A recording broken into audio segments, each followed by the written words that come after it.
गोवा के ऊर्जावान और लोकप्रिय मुख्यमंत्री डॉक्टर प्रमोद सावंत जी, केंद्रीय मंत्रिमंडल के मेरे साथी, गोवा के सपूत श्रीपाद नायक जी, केंद्र सरकार में मंत्रिपरिषद के मेरी साथी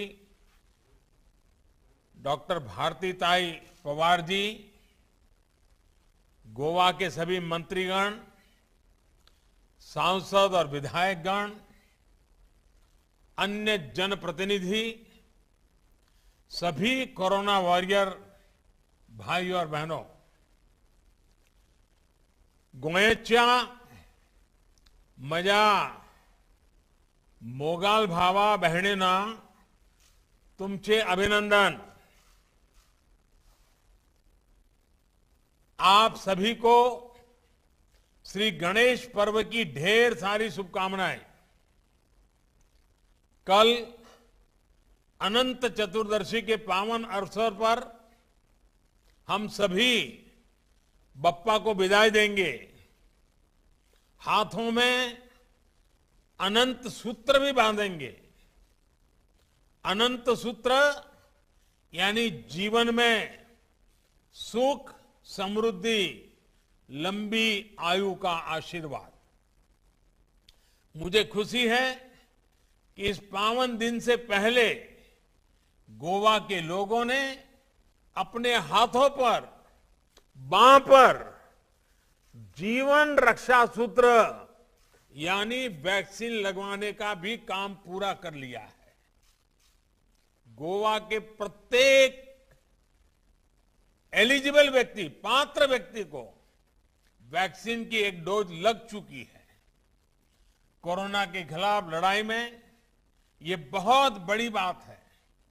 इसके लिए गोवा के सभी लोगों को बहुत बहुत बधाई। साथियों, गोवा एक ऐसा भी राज्य है जहां भारत की विविधता की शक्ति के दर्शन होते हैं। पूरब और पश्चिम की संस्कृति, रहन सहन, खान पान यहां एक ही जगह देखने को मिलता है। यहां गणेशोत्सव भी बनता है, दीपावली भी धूमधाम से मनाई जाती है और क्रिसमस के दौरान तो गोवा की रौनक ही और बढ़ जाती है। ऐसा करते हुए गोवा अपनी परंपरा का भी निर्वाह करता है। एक भारत श्रेष्ठ भारत की भावना को निरंतर मजबूत करने वाले गोवा की हर उपलब्धि सिर्फ मुझे ही नहीं, पूरे देश को खुशी देती है, गर्व से भर देती है। भाइयों और बहनों, इस महत्वपूर्ण अवसर पर मुझे अपने मित्र, सच्चे कर्मयोगी स्वर्गीय मनोहर पर्रिकर जी की याद आना स्वाभाविक है। 100 वर्ष के सबसे बड़े संकट से गोवा ने जिस प्रकार से लड़ाई लड़ी है, पर्रिकर जी आज हमारे बीच होते तो उनको भी आपकी इस सिद्धि के लिए, आपके इस अचीवमेंट के लिए बहुत गर्व होता। गोवा दुनिया के सबसे बड़े और सबसे तेज टीकाकरण अभियान सबको वैक्सीन, मुफ्त वैक्सीन की सफलता में अहम भूमिका निभा रहा है। बीते कुछ महीनों में गोवा ने भारी बारिश, साइक्लोन, बाढ़ जैसी प्राकृतिक आपदाओं के साथ भी प्रमोद सावंत जी के नेतृत्व में बड़ी बहादुरी से लड़ाई लड़ी है। इन प्राकृतिक चुनौतियों के बीच कोरोना टीकाकरण की रफ्तार को बनाए रखने के लिए सभी कोरोना वॉरियर्स का, स्वास्थ्य कर्मियों का, टीम गोवा का हर किसी का बहुत बहुत अभिनंदन करता हूं।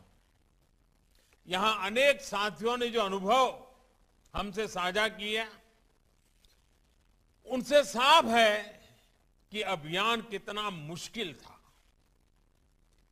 उफनती नदियों को पार करके वैक्सीन को सुरक्षित रखते हुए दूर दूर तक पहुंचने के लिए कर्तव्य भावना भी चाहिए, समाज के प्रति भक्ति भी चाहिए और अप्रतिम साहस की भी जरूरत लगती है। आप सभी बिना रुके, बिना थके मानवता की सेवा कर रहे हैं। आपकी ये सेवा हमेशा हमेशा याद रखी जाएगी। साथियों, सबका साथ, सबका विकास, सबका विश्वास और सबका प्रयास, ये सारी बातें कितने उत्तम परिणाम लाती हैं, ये गोवा की सरकार ने, गोवा के नागरिकों ने, गोवा के कोरोना वॉरियर्स ने, फ्रंटलाइन वर्कर्स ने ये कर दिखाया है। सामाजिक और भौगोलिक चुनौतियों से निपटने के लिए जिस प्रकार का समन्वय गोवा ने दिखाया है, वो वाकई सराहनीय है। प्रमोद जी, आपको और आपकी टीम को बहुत बहुत बधाई। राज्य के दूर सुदूर में बसे केना कोना सब डिवीजन में भी बाकी राज्य की तरह ही तेजी से टीकाकरण होना, ये इसका बहुत बड़ा प्रमाण है। मुझे खुशी है कि गोवा ने अपनी रफ्तार को ढीला नहीं पड़ने दिया है। इस वक्त भी जब हम बात कर रहे हैं तो दूसरी डोज के लिए राज्य में टीका उत्सव चल रहा है। ऐसे ईमानदार, एकनिष्ठ प्रयासों से ही संपूर्ण टीकाकरण के मामले में भी गोवा देश का अग्रणी राज्य बनने की ओर अग्रसर है। और ये भी अच्छी बात है कि गोवा न सिर्फ अपनी आबादी को बल्कि यहां आने वाले पर्यटकों, बाहर से आए श्रमिकों को भी वैक्सीन लगा रहा है। साथियों, आज इस अवसर पर मैं देश के सभी डॉक्टरों, मेडिकल स्टाफ, प्रशासन से जुड़े लोगों की भी सराहना करना चाहता हूं। आप सभी के प्रयासों से कल भारत ने एक ही दिन में 2.5 करोड़ से भी अधिक लोगों को वैक्सीन देने का रिकॉर्ड बनाया है। दुनिया के बड़े बड़े और समृद्ध और सामर्थ्यवान माने जाने वाले देश भी ऐसा नहीं कर पाए हैं। कल हम देख रहे थे कि कैसे देश टकटकी लगाए कोविन डैशबोर्ड को देख रहा था। बढ़ते हुए आंकड़ों को देखकर उत्साह से भर रहा था। कल हर घंटे 15 लाख से ज्यादा वैक्सीन हुआ है। हर मिनट 26,000 से ज्यादा वैक्सीन हुआ। हर सेकंड 450 से ज्यादा लोगों को वैक्सीन लगी। देश के कोने कोने में बनाए गए 1 लाख से ज्यादा वैक्सीनेशन सेंटर्स पर ये वैक्सीन लोगों को लगाई गई है। भारत की अपनी वैक्सीनेशन के लिए इतना बड़ा नेटवर्क, स्किल्ड मैन पावर, ये भारत के सामर्थ्य को दिखाता है। साथियों, कल का आपका जो अचीवमेंट है ना, वह पूरे विश्व में सिर्फ वैक्सीनेशन के आंकड़ों के आधार पर नहीं, भारत के पास कितना सामर्थ्य है, इसकी पहचान दुनिया को होने वाली है। और इसलिए इसका गौरवगान हर भारतीय का कर्तव्य भी है और स्वभाव भी होना चाहिए। साथियों, मैं आज मेरे मन की बात भी कहना चाहता हूं। जन्मदिन तो बहुत आए, बहुत जन्मदिन गए, पर मैं मन से हमेशा इन चीजों से अलिप्त रहा हूं, इन चीजों से मैं दूर रहा हूं। पर मेरी इतनी आयु में कल का दिन मेरे लिए बहुत भावुक कर देने वाला था। जन्मदिन मनाने के बहुत सारे तरीके होते हैं, लोग अलग अलग तरीके से मनाते भी हैं, और अगर मनाते हैं तो कुछ गलत करते ऐसा मानने वालों में मैं नहीं हूं। लेकिन आप सभी के प्रयासों की वजह से कल का दिन मेरे लिए बहुत खास बन गया है। मेडिकल फील्ड के लोग, जो लोग पिछले 1.5-2 साल से दिन रात जुटे हुए हैं, अपनी जान की परवाह किए बिना कोरोना से लड़ने में देशवासियों की मदद कर रहे हैं, उन्होंने कल जिस तरह से वैक्सीनेशन का रिकॉर्ड बनाकर दिखाया है, वो बहुत बड़ी बात है। हर किसी ने इसमें बहुत सहयोग किया है। लोगों ने इसे सेवा से जोड़ा। ये उनका करुणा भाव, कर्तव्य भाव ही है जो 2.5 करोड़ वैक्सीन डोज लगाई जा सकी। और मैं मानता हूं, वैक्सीन की हर एक डोज एक जीवन को बचाने में मदद करती है। 2.5 करोड़ से ज्यादा लोगों को इतने कम समय में इतना बड़ा सुरक्षा कवच मिलना बहुत संतोष देता है। जन्मदिन आएंगे जाएंगे, लेकिन कल का ये दिन मेरे मन को छू गया है, अविस्मरणीय बन गया है। मैं जितना धन्यवाद अर्पित करूं वो कम है। मैं हृदय से प्रत्येक देशवासी को नमन करता हूं, सभी का आभार जताता हूं। भाइयों और बहनों, भारत का टीकाकरण अभियान सिर्फ स्वास्थ्य का सुरक्षा कवच ही नहीं है, बल्कि एक तरह से आजीविका की सुरक्षा का भी कवच है। अभी हम देखें तो हिमाचल पहली डोज के मामले में 100% हो चुका है, गोवा 100% हो चुका है, चंडीगढ़ और लक्षद्वीप में भी सभी पात्र व्यक्तियों को पहली डोज लग चुकी है। सिक्किम भी बहुत जल्द 100% होने जा रहा है। अंडमान निकोबार, केरला, लद्दाख, उत्तराखंड, दादरा और नगर हवेली भी बहुत दूर नहीं है। साथियों, ये बहुत चर्चा में नहीं आया, लेकिन भारत ने अपने वैक्सीनेशन अभियान में टूरिज्म सेक्टर से जुड़े राज्यों को बहुत प्राथमिकता दी है। प्रारंभ में हमने कहा नहीं, क्योंकि इस पर भी राजनीति होने लग जाती है, लेकिन ये बहुत जरूरी था कि हमारे टूरिज्म डेस्टिनेशन जल्द से जल्द खुले। अब उत्तराखंड में भी 4 धाम यात्रा संभव हो पाएगी। और इन सब प्रयासों के बीच गोवा का 100% होना, 100% होना बहुत खास हो जाता है। टूरिज्म सेक्टर को रिवाइव करने में गोवा की भूमिका बहुत अहम है।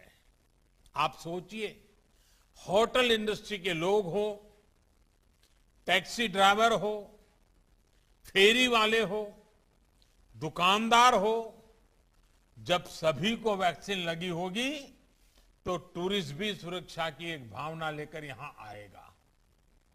अब गोवा दुनिया के उन बहुत गिने चुने इंटरनेशनल टूरिस्ट डेस्टिनेशन में शामिल हो चुका है जहां लोगों को वैक्सीन का सुरक्षा कवच मिला हुआ है। साथियों, आने वाले टूरिज्म सीजन में यहां पहले की ही तरह टूरिस्ट एक्टिविटीज हो, देश के दुनिया के टूरिस्ट यहां आनंद ले सके, ये हम सभी की कामना है। ये तभी संभव है जब हम कोरोना से जुड़ी सावधानियों पर भी उतना ही ध्यान देंगे जितना टीकाकरण पर दे रहे हैं। संक्रमण कम हुआ है, लेकिन अभी भी इस वायरस को हमें हल्के में नहीं लेना है। सेफ्टी और हाइजीन पर यहां जितना फोकस होगा, पर्यटक उतनी ही ज्यादा संख्या में यहां आएंगे। साथियों, केंद्र सरकार ने भी हाल में विदेशी पर्यटकों को प्रोत्साहित करने के लिए अनेक कदम उठाए हैं। भारत आने वाले 5 लाख पर्यटकों को मुफ्त वीजा देने का फैसला किया गया है। ट्रैवल और टूरिज्म से जुड़े स्टेक होल्डर्स को 10 लाख रुपए तक का लोन 100% सरकारी गारंटी के साथ दिया जा रहा है। रजिस्टर्ड टूरिस्ट गाइड को भी 1 लाख रुपए तक के लोन की व्यवस्था की गई है। केंद्र सरकार आगे भी हर वो कदम उठाने के लिए प्रतिबद्ध है जो देश के टूरिज्म सेक्टर को तेजी से आगे बढ़ाने में सहायक हो। साथियों, गोवा के टूरिज्म सेक्टर को आकर्षक बनाने के लिए वहां के किसानों, मछुआरों और दूसरे लोगों की सुविधा के लिए इंफ्रास्ट्रक्चर को डबल इंजन की सरकार की डबल शक्ति मिल रही है। विशेष रूप से कनेक्टिविटी से जुड़े इंफ्रास्ट्रक्चर पर गोवा में अभूतपूर्व काम हो रहा है। मोपा में बन रहा ग्रीन फील्ड एयरपोर्ट अगले कुछ महीनों में बनकर तैयार होने वाला है। इस एयरपोर्ट को नेशनल हाईवे से जोड़ने के लिए लगभग 12,000 करोड़ रुपए की लागत से 6 लेन का एक आधुनिक कनेक्टिंग हाईवे बनाया जा रहा है। सिर्फ नेशनल हाईवे के निर्माण में ही बीते सालों में हजारों करोड़ रुपयों का निवेश गोवा में हुआ है। ये भी बहुत खुशी की बात है कि नॉर्थ गोवा को साउथ गोवा से जोड़ने के लिए जूरी ब्रिज का लोकार्पण भी अगले कुछ महीनों में होने जा रहा है। जैसा कि आप भी जानते हैं, ये ब्रिज पणजी को मार्गों को जोड़ता है। मुझे बताया गया है कि गोवा मुक्ति संग्राम की अनोखी गाथा का साक्षी अगौड़ा फोर्ट भी जल्द ही लोगों के लिए फिर खोल दिया जाएगा। भाइयों और बहनों, गोवा के विकास की जो विरासत मनोहर पर्रिकर जी ने छोड़ी थी, उसको मेरे मित्र डॉक्टर प्रमोद जी और उनकी टीम पूरी लगन के साथ आगे बढ़ा रही है। आजादी के अमृत काल में जब देश आत्मनिर्भरता के नए संकल्प के साथ आगे बढ़ रहा है, तो गोवा ने भी स्वयं पूर्ण गोवा का संकल्प लिया है।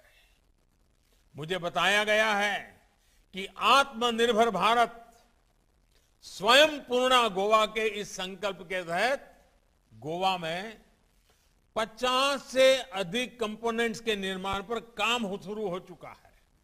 ये दिखाता है कि गोवा राष्ट्रीय लक्ष्यों की प्राप्ति के लिए, युवाओं के लिए रोजगार के नए अवसर तैयार करने के लिए कितनी गंभीरता से काम कर रहा है। साथियों, आज गोवा सिर्फ कोविड टीकाकरण में अग्रणी नहीं है, बल्कि विकास के अनेक पैमानों में देश के अग्रणी राज्यों में है। गोवा का जो रूरल और अर्बन क्षेत्र पूरी तरह से खुले में शौच से मुक्त हो रहा है। बिजली और पानी जैसी बुनियादी सुविधाओं को लेकर भी गोवा में अच्छा काम हो रहा है। गोवा देश का ऐसा राज्य है जहां 100% बिजलीकरण हो चुका है। हर घर नल से जल के मामले में तो गोवा ने कमाल ही कर दिया है। गोवा के ग्रामीण क्षेत्र में हर घर में नल जैसे जल पहुंचाने का प्रयास प्रशंसनीय है। ये जल जीवन मिशन के तहत बीते 2 साल में देश ने अब तक लगभग 5 करोड़ परिवारों को पाइप के पानी की सुविधा से जोड़ा है।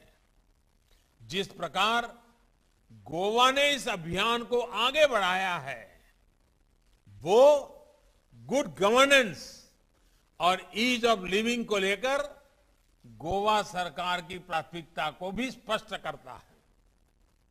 भाइयों और बहनों, सुशासन को लेकर यही प्रतिबद्धता कोरोना काल में गोवा सरकार ने दिखाई है। हर प्रकार की चुनौतियों के बावजूद केंद्र सरकार ने जो भी मदद गोवा के लिए भेजी, उसको तेजी से बिना किसी भेदभाव के हर लाभार्थी तक पहुंचाने का काम गोवा की टीम ने किया है। हर गरीब, हर किसान, हर मछुआरे साथी तक मदद पहुंचाने में कोई कसर नहीं छोड़ी गई। महीनों महीनों से गोवा के गरीब परिवारों को मुफ्त राशन पूरी ईमानदारी के साथ पहुंचाया जा रहा है। मुफ्त गैस सिलेंडर मिलने से गोवा की अनेक बहनों को मुश्किल समय में सहारा मिला है। गोवा के किसान परिवारों को पीएम किसान सम्मान निधि से करोड़ों रुपए सीधे बैंक अकाउंट में मिले हैं। कोरोना काल में ही यहां के छोटे किसानों को मिशन मोड पर किसान क्रेडिट कार्ड मिले हैं। यही नहीं, गोवा के पशुपालकों और मछुआरों को पहली बार बड़ी संख्या में किसान क्रेडिट कार्ड की सुविधा मिली है। पीएम स्वनिधि योजना के तहत भी गोवा में रेहड़ी, पटरी और ठेले के माध्यम से व्यापार करने वाले साथियों को तेजी से लोन देने का काम चल रहा है। इन सारे प्रयासों की वजह से गोवा के लोगों को बाढ़ के दौरान भी काफी मदद मिली है। भाइयों और बहनों, गोवा असीम संभावनाओं का प्रदेश है। गोवा देश का सिर्फ एक राज्य भर नहीं है, बल्कि ब्रांड इंडिया की भी एक सशक्त पहचान है। ये हम सभी का दायित्व है कि गोवा की इस भूमिका को हम विस्तार दें। गोवा में आज जो अच्छा काम हो रहा है, उसमें निरंतरता बहुत आवश्यकता है। लंबे समय बाद गोवा को राजनीतिक स्थिरता का, सुशासन का लाभ मिल रहा है। इस सिलसिले को गोवा के लोग ऐसे ही बनाए रखेंगे, इसी कामना के साथ आप सभी को फिर से बहुत बहुत बधाई। प्रमोद जी और उनकी पूरी टीम को बधाई। सगळ्यांक देव बरे करो। धन्यवाद।